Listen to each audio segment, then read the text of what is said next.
ଆଜିର ଏହି ଭିଡ଼ିଓରେ ଆମେ ଖୋର୍ଦ୍ଧା ବିଦ୍ରୋହ ବିଷୟରେ ଜାଣିବା, ଯାହାକି ତୁମର ବାର୍ଷିକ ପରୀକ୍ଷାରେ 8 ମାର୍କର ପ୍ରଶ୍ନ ଆସିଥାଏ। ପ୍ରଶ୍ନଟି କେମିତି ଆସିଥାଏ ପିଲାମାନେ ଦେଖ, ଖୋର୍ଦ୍ଧା ବିଦ୍ରୋହର କାରଣ ଏବଂ ଫଳାଫଳ ବିଷୟରେ ବର୍ଣ୍ଣନା କର। ଆହୁରି ବି ପ୍ରଶ୍ନ ଆସିଥାଏ ପିଲାମାନେ, ଏହି ତୁମର ଖୋର୍ଦ୍ଧା ବିଦ୍ରୋହରୁ ପାଇକ ବିଦ୍ରୋହର କାରଣ ଓ ଫଳାଫଳ ବିଷୟରେ ବର୍ଣ୍ଣନା କର ବୋଲିକି ପ୍ରଶ୍ନ ଦୁଇ ପ୍ରକାର ଆସିଥାଏ। ଏଠୁ ଖୋର୍ଦ୍ଧା ବିଦ୍ରୋହ ବିଷୟରେ ବର୍ଣ୍ଣନା କର ବୋଲିକି ତା ସହିତ ପାଇକ ବିଦ୍ରୋହ ବିଷୟରେ ବର୍ଣ୍ଣନା କର ବୋଲି ପ୍ରଶ୍ନ ଆସିବ। କେତେ ମାର୍କର ପ୍ରଶ୍ନ ଆସିବ ପିଲାମାନେ? 8 ମାର୍କର। ତା ସହିତ ଏଠୁ ଅନେକ ଗୁଡ଼ିଏ 1 ମାର୍କର ବି ପ୍ରଶ୍ନ ତୁମର ପରୀକ୍ଷାରେ ପଡ଼ିଥାଏ। ଏହି ଖୋର୍ଦ୍ଧା ବିଦ୍ରୋହକୁ ଯଦି ଆମେ ପଢ଼ିବା ପିଲାମାନେ, ଆମେମାନେ କ'ଣ ଜାଣିବା ଦେଖ। ପ୍ରଥମେ ଆମେ ଜାଣିପାରିବା ଜୟୀରାଜ ଗୁରୁଙ୍କର ଭୂମିକା ବିଷୟରେ। ଖୋର୍ଦ୍ଧା ବିଦ୍ରୋହରେ ଜୟୀରାଜ ଗୁରୁଙ୍କର ଭୂମିକା କ'ଣ ଥିଲା ତାର ବିଷୟରେ ଜାଣିପାରିବା। ତା ସହିତ ଏହି ଖୋର୍ଦ୍ଧା ବିଦ୍ରୋହର କାରଣ ଗୁଡ଼ିକ କ'ଣ କ'ଣ ଥିଲା ଆମେ ଜାଣିପାରିବା। ତା ସହିତ ଏହି କାରଣରେ ଏକ ବ୍ୟକ୍ତିଗତ କାରଣ ଅଛି ଏବଂ ସେହି ବ୍ୟକ୍ତିଗତ କାରଣଟି କାହାର ବ୍ୟକ୍ତିଗତ କାରଣଟି ଦେଖ ପିଲାମାନେ, ବକ୍ସି ଜଗବନ୍ଧୁ ବିଦ୍ୟାଧର ମହାପାତ୍ର ଭ୍ରମରବର ରାୟ। ଏହି ବକ୍ସି ଜଗବନ୍ଧୁଙ୍କର ବ୍ୟକ୍ତିଗତ କାରଣ ବିଷୟରେ ବି ଜାଣିବା, ଯାହାକି ଏକ ମୁଖ୍ୟ କାରଣ ଅଟେ ଏହି ଖୋର୍ଦ୍ଧା ବିଦ୍ରୋହ ବା ପାଇକ ବିଦ୍ରୋହ ପାଇଁ। ତା ସହିତ ପିଲାମାନେ ଆହୁରି ଆମେ ଜାଣିବା ବିଦ୍ରୋହର ଅଗ୍ରଗତି ବିଷୟରେ, ଯେ ଏହି ଖୋର୍ଦ୍ଧା ବିଦ୍ରୋହ କେମିତି ଆରମ୍ଭ ହୋଇକି ତାର ଅଗ୍ରଗତି କେମିତି ହୋଇଥିଲା ଜାଣିପାରିବା। ତା ସହିତ ବିଦ୍ରୋହର ଦମନ ବିଷୟରେ ବି ଜାଣିପାରିବା, ଯେ ଇଂରେଜମାନେ ଏହି ଖୋର୍ଦ୍ଧା ବିଦ୍ରୋହ ବା ପାଇକ ବିଦ୍ରୋହକୁ କେମିତି ଦମନ କରିଥିଲେ। ତା ସହିତ ଆମେ ଜାଣିପାରିବା ଏହି ଖୋର୍ଦ୍ଧା ବିଦ୍ରୋହର ଫଳାଫଳ କ'ଣ ଥିଲା। ଯଦି ପିଲାମାନେ ତୁମର ବାର୍ଷିକ ପରୀକ୍ଷାରେ ଏହି ଖୋର୍ଦ୍ଧା ବିଦ୍ରୋହ ବା ପାଇକ ବିଦ୍ରୋହର ପରୀକ୍ଷାରେ ପ୍ରଶ୍ନ ଆସିବ, ତାହେଲେ ପ୍ରଥମେ ତୁମେ ଜୟୀରାଜ ଗୁରୁଙ୍କର ଭୂମିକା ବିଷୟରେ ବର୍ଣ୍ଣନା କରିବ।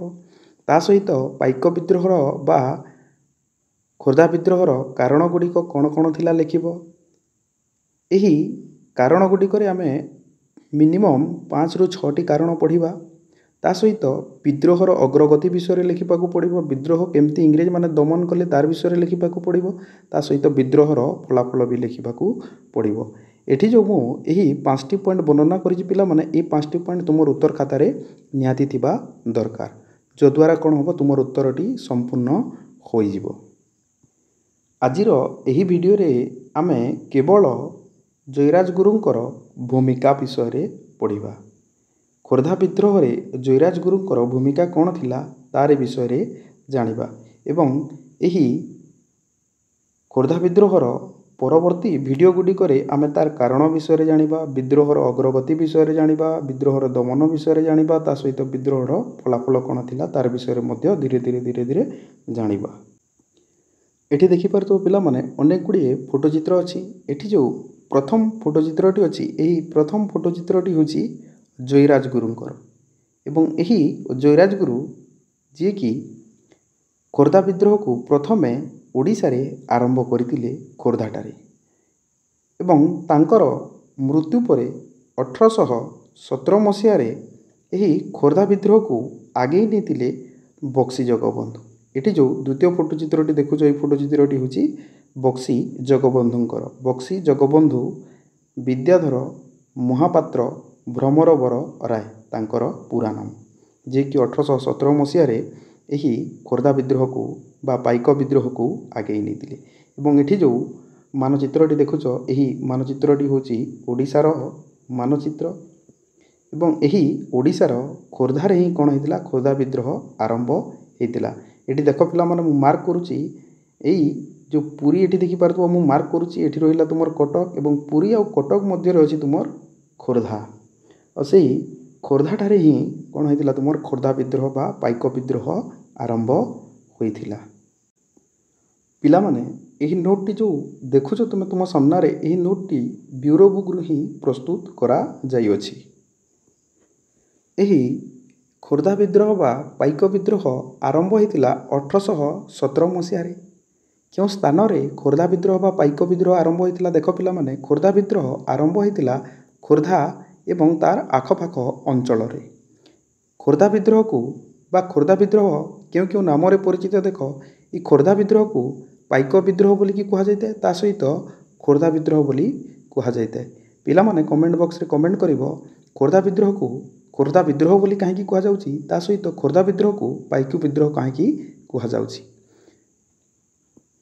ଏହି ଖୋର୍ଦ୍ଧା ବିଦ୍ରୋହର ନାୟକ ଥିଲେ ବା ଏହି ଖୋର୍ଦ୍ଧା ବିଦ୍ରୋହର ମୁଖ୍ୟ ଭୂମିକାରେ ଥିଲେ ବକ୍ସି ଜଗବନ୍ଧୁ ବିଦ୍ୟାଧର ମହାପାତ୍ର ଭ୍ରମରବର ରାୟ। ଏହି ଖୋର୍ଦ୍ଧା ବିଦ୍ରୋହ ବା ପାଇକ ବିଦ୍ରୋହର ମୁଖ୍ୟ ନାୟକ କିଏ ଥିଲେ?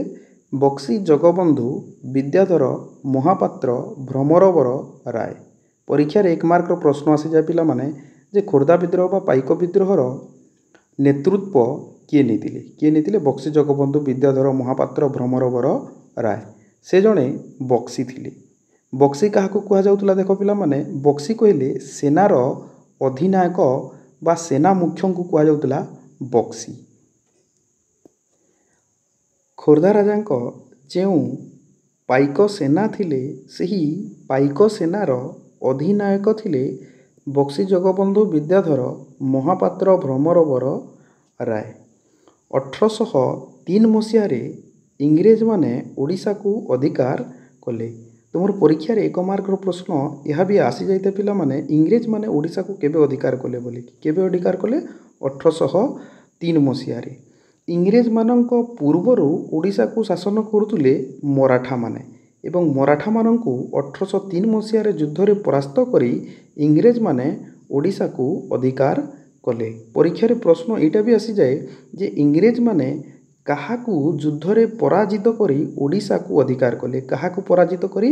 ମରାଠାମାନଙ୍କୁ ଯୁଦ୍ଧରେ ପରାଜିତ କରି ଇଂରେଜମାନେ ଓଡ଼ିଶାକୁ ଅଧିକାର କଲେ। କେବେ ଅଧିକାର କଲେ? 1803 ମସିହାରେ ଅଧିକାର କଲେ। ବହୁତ ଗୁରୁତ୍ୱପୂର୍ଣ୍ଣ ପିଲାମାନେ ପରୀକ୍ଷା ପାଇଁ, କାହିଁକିନା ଏଇ 1803 ମସିହା ସବୁବେଳେ ମନେ ରଖିଥିବ, ଏଇଟା 1 ମାର୍କର ପ୍ରଶ୍ନ ଆସିଥାଏ। 1803 ମସିହାରେ ଇଂରେଜମାନେ ଓଡ଼ିଶାକୁ ଅଧିକାର କଲେ।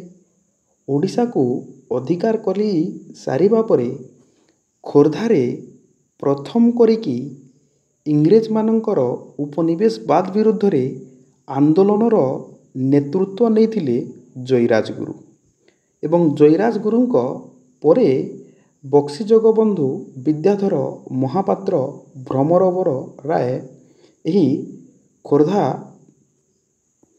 ବିଦ୍ରୋହ ବା ପାଇକ ବିଦ୍ରୋହର ନେତୃତ୍ୱ ନେଇଥିଲେ।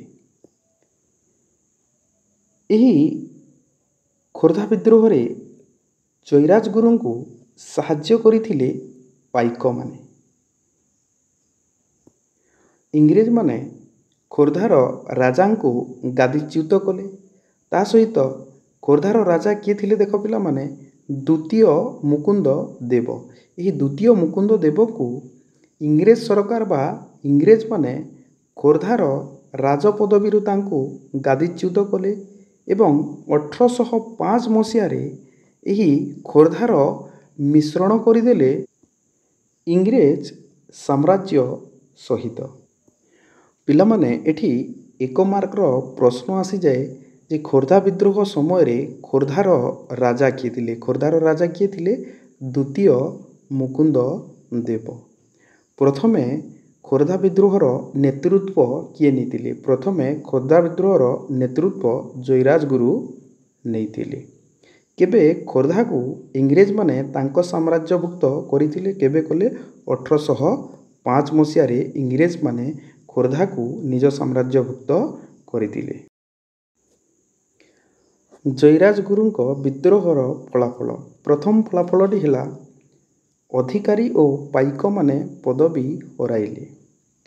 ଏହି ଖୋର୍ଦ୍ଧାର ରାଜା ଦ୍ୱିତୀୟ ମୁକୁନ୍ଦ ଦେବଙ୍କ ଅଧୀନରେ ଯେଉଁ ଅଧିକାରୀ ଓ ପାଇକମାନେ ବିଭିନ୍ନ ପଦବୀରେ ଥିଲେ ସେମାନେ ତାଙ୍କର ପଦବୀ ହରାଇଲେ। ଇଂରେଜମାନେ ପୂର୍ବରୁ ଯେତିକି କର ଆଦାୟ କରୁଥିଲେ ଇଂରେଜମାନେ ପରବର୍ତ୍ତୀ ସମୟରେ ଅଧିକ କର ଆଦାୟ କଲେ। ଖୋର୍ଦ୍ଧାରେ ନିଷ୍କର ଜମିଭୋଗ ପ୍ରଥାର ପ୍ରଚଳନ ଥିଲା। ଇଂରେଜମାନେ ଖୋର୍ଦ୍ଧାରେ ନିଷ୍କର ଜମି ଭୋଗ ପ୍ରଥାର ଉଚ୍ଛେଦ କଲେ।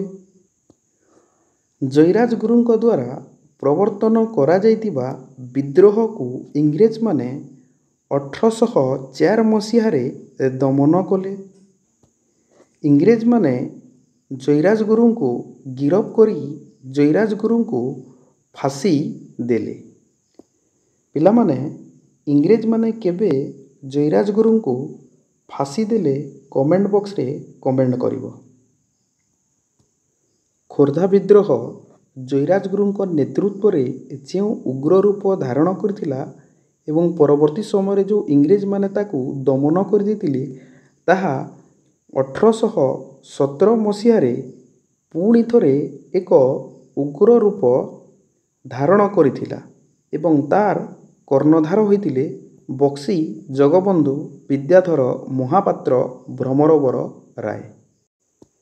ଆଜିର ଏହି ଭିଡ଼ିଓରେ ଆମେ ଜାଣିଲେ ଖୋର୍ଦ୍ଧା ବିଦ୍ରୋହ ବା ପାଇକ ବିଦ୍ରୋହରେ ଜୟୀରାଜଗୁରୁଙ୍କ ଭୂମିକା ବିଷୟରେ।